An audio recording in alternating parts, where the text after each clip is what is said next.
Hey, and welcome to the podcast. I'm Barry Gordon Davis, and across from me, still everlasting, is Yasser like it Ismail. Hey, Mr. BGD, it's been a while since you've been in studio. Hey, I've been busy with call it the litigation matters are keeping me out of the studio, but I'm glad to be back.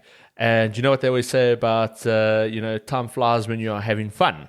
Yes, and that brings us to our anniversary. Can you believe it? Stuff employees should know. We've been doing this podcast almost every single week. I know that we've had a couple of gaps, and that's just when other things take it. We don't do this full time. We got other jobs that we do. But yeah, we've almost not missed a week this year by putting some sort of content out there. And it's now clicked over onto that anniversary. And I thought what's probably best for our anniversary is playing the most popular episode from the year, which was a good one. It was. I remember quite an awkward question that you asked me, and you were being very inquisitive, asking me what's my hourly rate. And it was ages ago, and I think that we were putting on a little bit of acting skills there as well. So very interesting topic, very interesting way of presenting it, but a lot of fun. And that being said, before we intro and cue the show, wishing everybody a good, safe, festive season, and we're going to be taking a production break. So we'll be back on the airwaves with another episode of Stuff Employers Should Know, probably middle of Jan, when Yasser eventually comes back to work. Oh yeah, eventually. As if I'm going on holiday at all. But yeah, that being said, cue the music, yes? Employees sharing their pay slips and other conditions of their employment with their fellow employees can cause much unhappiness and disruption in an employer's workplace. But can an employer take action against an employee for doing so? This is Stuff Employers Should Know.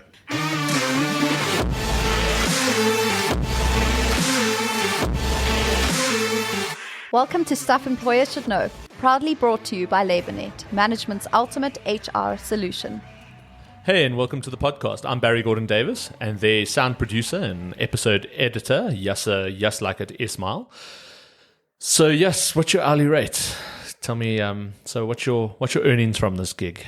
Well, since you've asked so politely, take a look at this. So, you actually have it with you handy, all right? So, you're handing me a piece of paper. Let me have a look. What? That's insane. I seriously need to talk to somebody. I'm clearly getting ripped off from this. I'm out of here. This podcast, the episode, I'm out. Let's just talk about this, dude. So, as Yas and I have demonstrated, and I know we can definitely put our Oscar hopes aside, is what can happen when employees get a talking and a comparing of their salaries or other benefits, especially when it's employees that do the same or similar thing.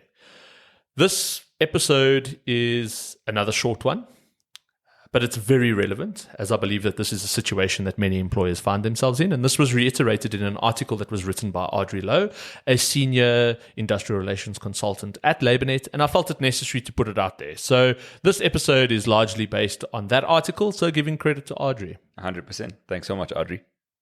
There is a common practice amongst employers of including clauses in contracts or implementing policies in the workplace which prevent employees from discussing their conditions of employment with their colleagues or other parties.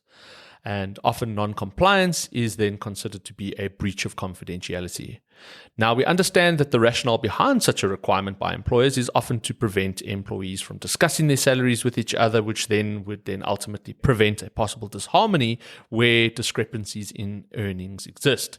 If they do discuss salaries, it may result in employees confronting their employers if they feel that their salaries are unfair, and may even raise cases of discrimination on the basis of equal pay for work of equal value if there are discrepancies which are not justified. So the questions that we need to ask, is such a clause valid and can it be enforced? In other words, can an employer find an employee to be in breach of such an agreement, even if there is an agreement? And can they take action where the employee is then accountable for possible discourse caused in the workplace as a result of them breaching or discussing their payslip with other employees? Okay, so the simple answer is that Section 78 Subsection 1, Paragraph B of the Basic Conditions of Employment Act provides that every employee has the right to discuss his or her conditions of employment with his or her fellow employees, his or her employer, or any other person. This falls under Part C, especially for the protection of employees against discrimination and the rights that are afforded to employees. So this would include all conditions of employment, including remuneration, working hours, overtime, benefits, and other working conditions. These may be discussed in terms of this clause with colleagues, unions, government officials, family members, amongst others. So parties may not agree to terms in a contract that contravene legislation in the Basic Conditions of Employment Act.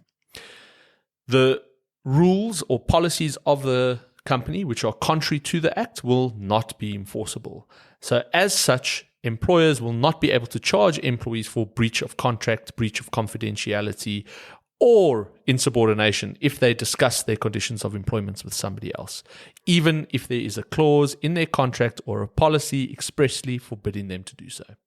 Obviously, the exception to this is confidential information that an employee passes on to a competitor, which may harm the company's protectable interest. Then they would be able to take action against that. So employers are advised to ensure that employees are treated fairly and to go through their policies and practices, ensure that there is no unfair discrimination in the workplace.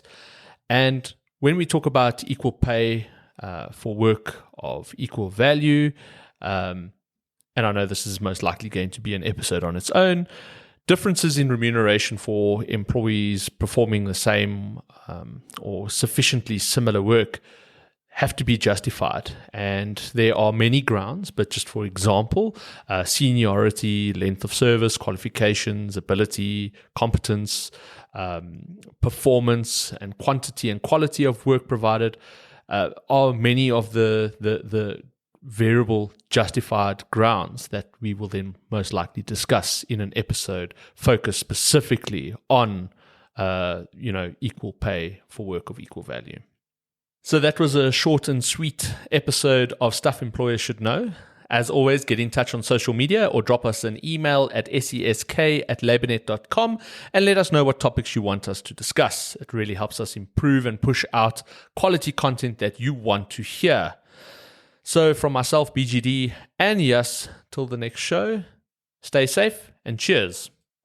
Barry, can I have my payslip back? Dude, Barry?